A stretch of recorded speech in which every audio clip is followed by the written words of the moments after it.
Once upon a time, 3 little engines lived in their own little shed on their own little railway. Duke was brown, Falcon blue, and Stuart green.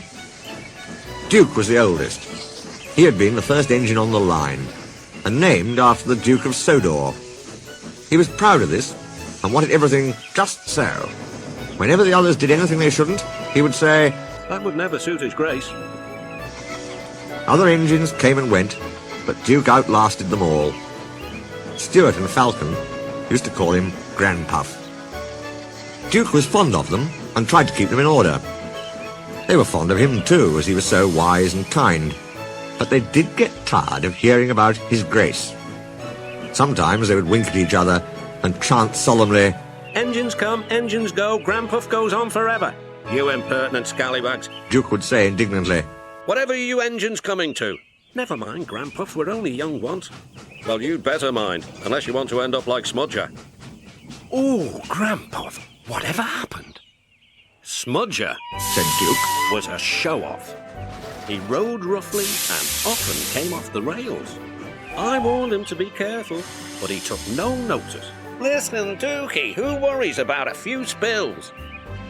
"We do here," I said, but Smudger just laughed. Until one day, manager said he was going to make him useful at last. Smudger stopped laughing then. "Why? What did he do?" "He turned him into a generator. He's still there behind our shed. He'll never move again." Stuart and Falcon were unusually good for several days. Stuart and Falcon became useful engines, and all 3 were happy together for many years. But hard times came, the mines closed one by one, and the engines had little to do. At last their line was closed, and people came to buy the engines. "We'll take Stuart and Falcon," they said. But no one wanted Duke. They thought him too old. "Cheer up, Granpuff. Called Stuart as they went away.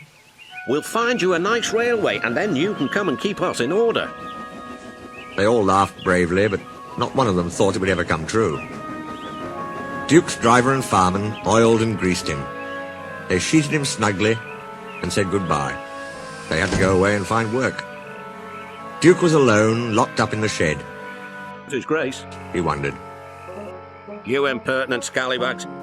But His Grace had been killed in the war, and the new Duke, a boy, hadn't heard of his little engine.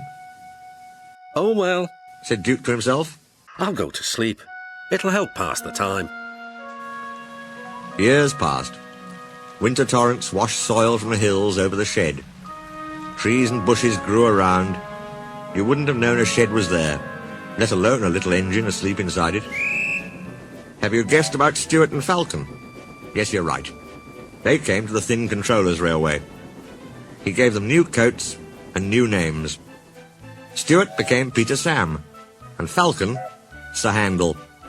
They prefer their new names.